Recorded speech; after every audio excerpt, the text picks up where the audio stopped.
ये तो तन मन है ही है, लेकिन इस तन मन के अलग इससे सूक्ष्म सूरत है, और सूरत का भी अपना तन मन है, मानी भी तन मन है।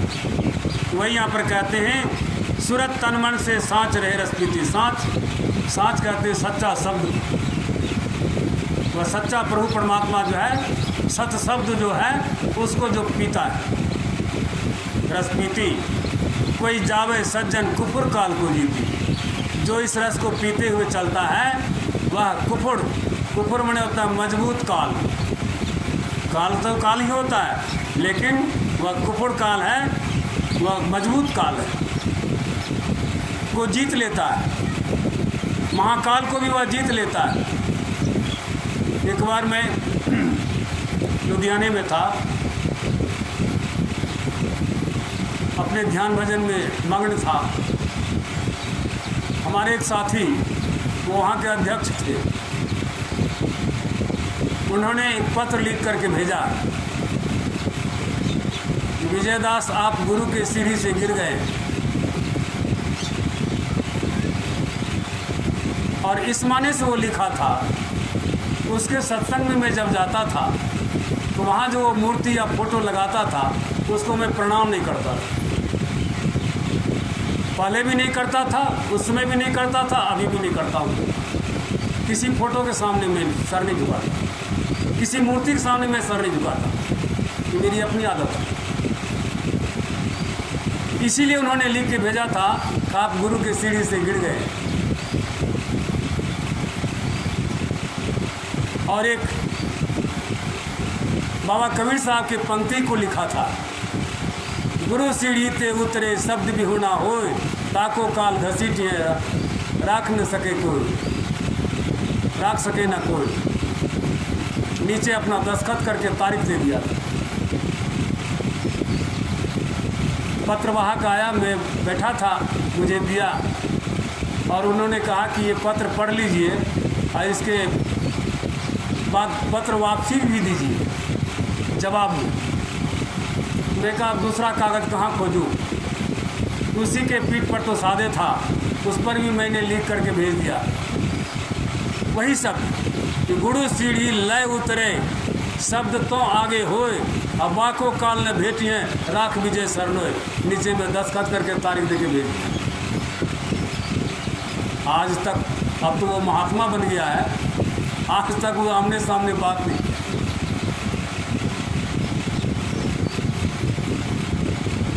इस शब्द का आंसर नहीं दे पाए, और उनका अपना कोई शब्द भी नहीं था। वो तो पैसा लेके खाता था, मैं पैसा नहीं लेता, मैं अपना खुद शब्द तैयार करता, खुद अपनी खेती करता, मांगने की आदत मेरी नहीं। तो ऐसे लोग अंदर की बात तो जानते नहीं हैं, लेकिन वकालत करते हैं। और जो अंतर के भेदी होते उन्हें पैर पकड़ के खींचना चाहते, लेकिन खींच नहीं पाएंगे। जो चल दिया सो चल दिया। तो ऐसे मजबूत काल को जीतने वाला, महाकाल को जीतने वाला कौन होगा? महाकाल को किसने जीता था? सबसे पहला मनुष्य था भगवान शिव, उस महाकाल को जीतने वाला। तभी तो 9 तरह के शब्द का वर्णन किया है नादानुसंधान में। भगवान शिव ने 9 तरह के शब्द का वर्णन किया है, और हजरत निजामुद्दीन के शिष्य अमीर खुसरो ने 10 शब्द का वर्णन किया है। संत गरीबदास कबीर साहब के शिष्य, उन्होंने 13 शब्द का वर्णन किया है। और बाबा तुलसी साहब चरणदास के शिष्य, संत चरणदास के शिष्य बाबा तुलसी साहब 14 शब्द का वर्णन किया है। 14 तबक के हाल आया हो तुझे जरूर, गाफिल न हो ख्याल से होशियार देखता, ऐसा लिखा। तो जिसको उस शब्द से भेंट ही नहीं होगा तो क्या उसको क्या बिगाड़ लेगा उसका?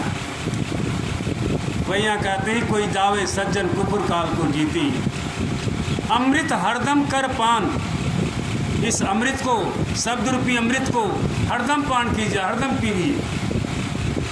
चुहे चौधारी, वह चू रहा है। चौधारी से तात्पर्य चौराहे पर। इसी चौराहे पर बाबा कबीर साहब अपने शिष्य सबको चौका पान कराते थे। लेकिन आज उनके अनुयायी लोग चौका पान कहाँ कराते हैं? धरती पर निभाते हैं, चौकी लगवाते हैं, उस पर नया कपड़ा पहनाते हैं, क्या क्या करते हैं, तमाम तरह के मेवा मिष्ठान लेते हैं और द्रव्य पैसा सब कुछ लेते हैं।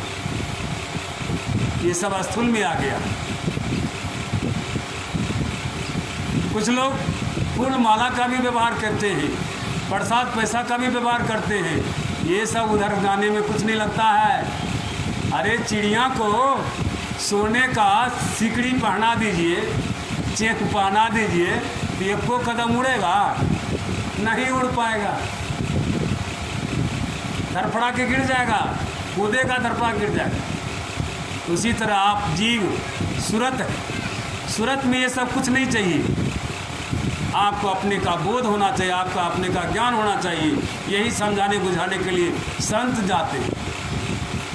संसारी गुरु से नहीं होता ये काम।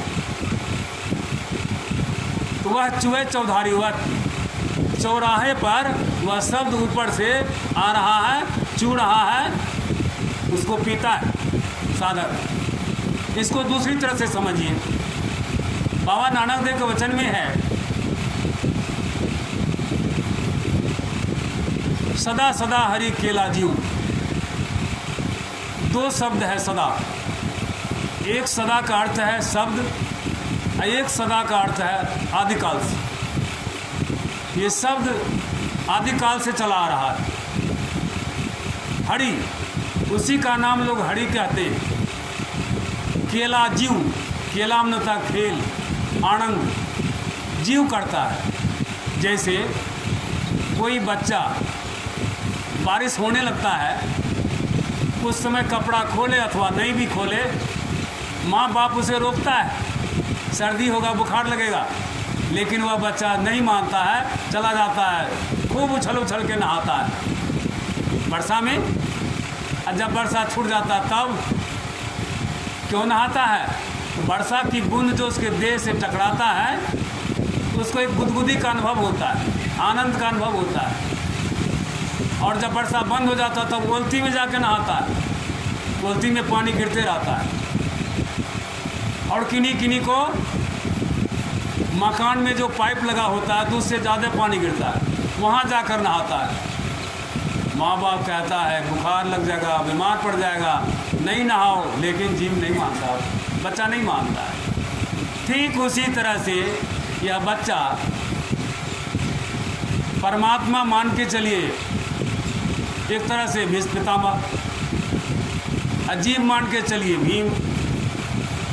दादा के गोद में जाकर खूब उछलता कूदता, खूब खेलता है, कभी दाढ़ी पकड़ता, कभी कान पकड़ता, कभी नाक पकड़ता है, कभी कुछ करता है, कभी कुछ कहता है, दोनों में बातचीत भी करता है। लेकिन दादा को भी दुख नहीं लगता है, अब पोता भी तो आनंद ले ही रहा है। ठीक इसी तरह से जीव परमात्मा के गोद में चला जाता है, उसके साथ खेलता है, आनंद लेता। वही कोई दूसरा आदमी उसका दाढ़ी पकड़ लेता, कितना गुस्सा होता। लेकिन जिसका पुत्र है, जिसका पोता है, उसको बड़ा आनंद आता है, अपना ही तो है। ठीक इसी अपनापन का बोध परमात्मा में होता है, यही अपनापन का बोध जीव में होता है। यह जीव परमात्मा के गोद में चला जाता है, निर्भय हो जाता है, उसमें कोई उसको भय नहीं रहता। वही कहते हैं अमृत हरदम कर पान, वह अमृत को हरदम पीजिए जहाँ की वह चौधारी पर गिरता है। चौधारी इसलिए कहा गया है, एक रास्ता तो मालिक की तरफ से आया है, एक रास्ता बाईं तरफ गया है, एक रास्ता दाईं तरफ गया है, एक तरफ रास्ता तो नीचे गया है। तो नीचे से तो यह जीव ऊपर जा ही रहा है। उसी में बाईं तरफ जो है वह शब्द का, काल का शब्द है, और दाईं तरफ देवलोक का शब्द है। लेकिन ये दोनों बाधक ही है, साधक के लिए ये दोनों बाधक है। उसको मध्य के रास्ता से जाना चाहिए, अपवर्ड की तरफ जाना चाहिए, मोक्ष की तरफ जाना चाहिए, जहाँ की मालिक विराजमान है। ऐसे में जाने के लिए ही सभी संतों ने कहा है, उसका उदाहरण भी समझाया है। एक मन एकांत होकर ध्यान धरो सर्वव्यापनम, मन को एक कीजिए, उस एक मन को भी अंत कर दीजिए, वहाँ सिर्फ आप रहिए और कोई नहीं रहेगा। तब ध्यान धरिए उस सर्वव्यापी परमात्मा जो अवकाश कण कण में व्याप्त रूप से है। ध्यान धरो सर्वव्यापनम, शून्य में सत्शब्द हुई, वह शून्य में सत्शब्द आ रहा है, हो रहा है। उसी शब्द को पकड़ करके जाने के लिए महापुरुषों ने कहा, सत शब्द धर कर चल मिलन, आवरण सारे पार। इस सभी आवरणों के पार में वह सत शब्द जहाँ है वहाँ चलिए। सोई सृष्टि जग मूल नाम, वह सृष्टि का मूल है, जग का मूल है, मालिक। जीव मकरा तार उतर, जीव जो है मकरे के तार पर होकर के उसी शब्द के ऊपर होकर के नीचे उतर गया है। इसलिए यहाँ नीचे में संसार में रह कर वह दुख बोल लेता है, दुख होता है उसको। उलट ही चलो जस मकरना, जिस तरह से मकड़ा उलट करके ऊपर चढ़ जाता है, उसी तरह आप भी चढ़ गई वह ज्योति और शब्द के द्वारा। भव से तो ही काढ़ ही लेवे, वो ही सतगुरु सोजना। ऐसा सतगुरु बड़े सूझबूझ के होते हैं जो भव से आपको निकाल लेते हैं, शून्य में ले जाकर रख देते हैं, अवकाश में ले जाकर के मिला देते हैं। वह बड़े ऊंचे दर्जे के सूझबूझ वाले महापुरुष हैं। सोई सतगुरु सोजनम, दास विजय शाह गुरुजू। ऐसी तरह का हमारे शाह साहब सतगुरु थे जो हमको यह ज्ञान दिए और उस ज्ञान को अपने जीवन में उतारा तो इस लक्ष्य पर पहुँच। संत अगम पद गावन, संत जो भी गाता है तो अगम के पद को गाता है, नीचे के पद को नहीं गाता, बाहरी के पद को नहीं गाता है। इसलिए ऐसे महापुरुष से अपना संबंध बनाना चाहिए, उनसे युक्ति सीखनी चाहिए और अपने जीवन में उतार करके अपना मुक्ति अपने हाथों लेना चाहिए। अभी यह सत्संग का समाप्ति है, फिर इसके बाद कभी मौका लगेगा फिर आप लोगों की चारणा होगी, आएंगे सत्संग करेंगे, इसी तरह से प्रचार प्रसार होगा।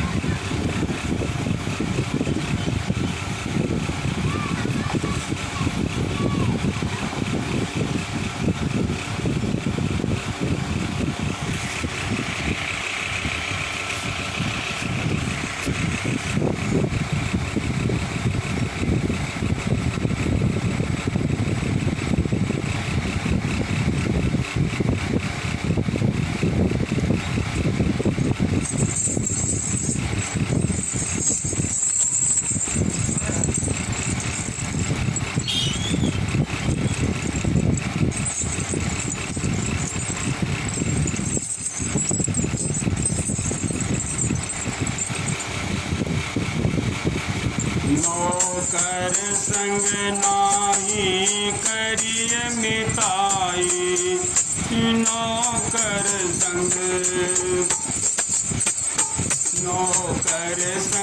नाही करिय मिताई, नौकर संग नाही करिय मिताई, नौकर संग। नौकर तो है आप भिखारी, वो क्या सुख दे पाई। नौकर तो है आप भिखारी, वो क्या सुख दे पाई। नौकर संग नाही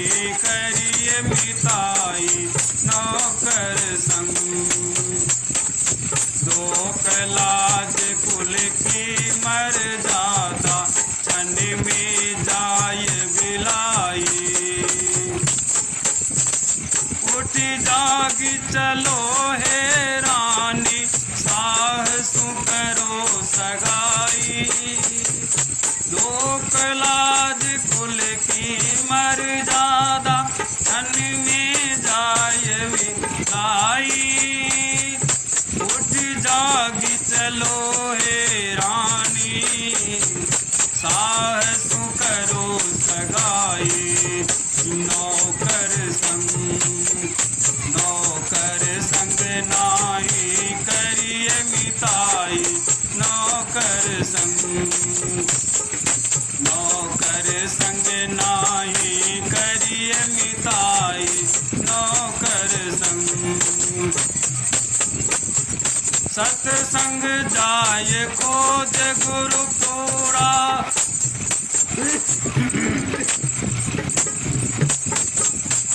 सत्संग जाय खोज गुरु पूरा, तो सब दिक द्वार बताई।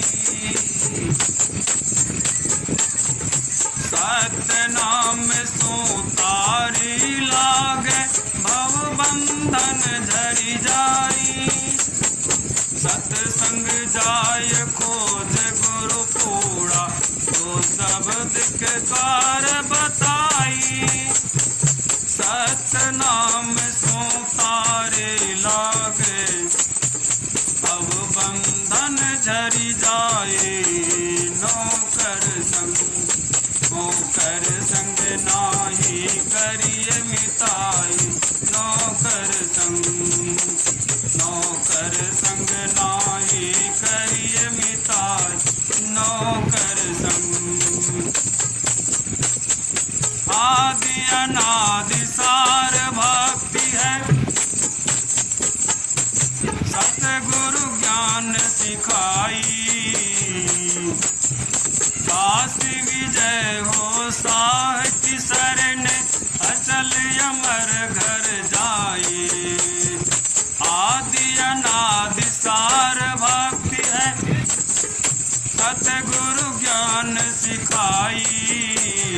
काशी विजय हो साह की शरण, अचल अमर घर जाए। नौकर संग नाही करिए मिताई। नौकर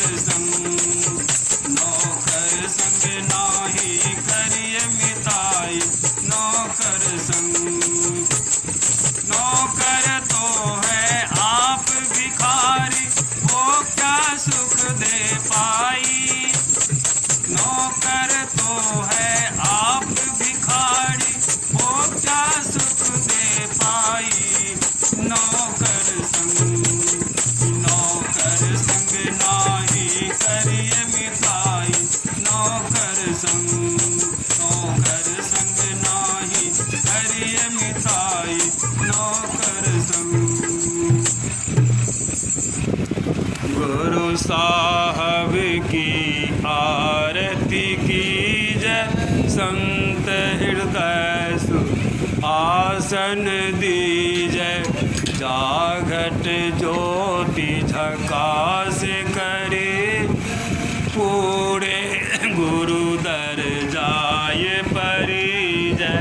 संत के घर में सदा दिवाली, तेल तूल बिन दीपक बारी जय। वाह बिच शब्द बजै बहु तेरा, काम सार शब्द लीजय। होय चकाचक जीवन जाका, मूल भेद पा भक्ति रस भीजय। विजय विमल आरती भवनाश, सेवा भाव साहब अपनी जय। गुरु साहब की आरती की जय, संत हृदय को आसन दीजय। आरती की जय संत चरण की, यही उपाय आन तरन की। संत के जस हरि श्री मुख गावे, संत के रज ब्रह्मा नहीं पावे, संत चरण बैकुंठ आलोचत, संत चरण को तीरथ सोचत, संत राम में अंतर नाही, एक रस देखत दो माही। लक्ष्मी है संतन की दासी, रज चाहत कैलाश के बास, कोटि मोक्ति संतन के चेरे, पलटो दास मूल तेरी। आरती की जय संत चरण की, यही उपायन आन तरनी। सतनाम सत श्री अकाल पुरुष सच्चे पातशाह।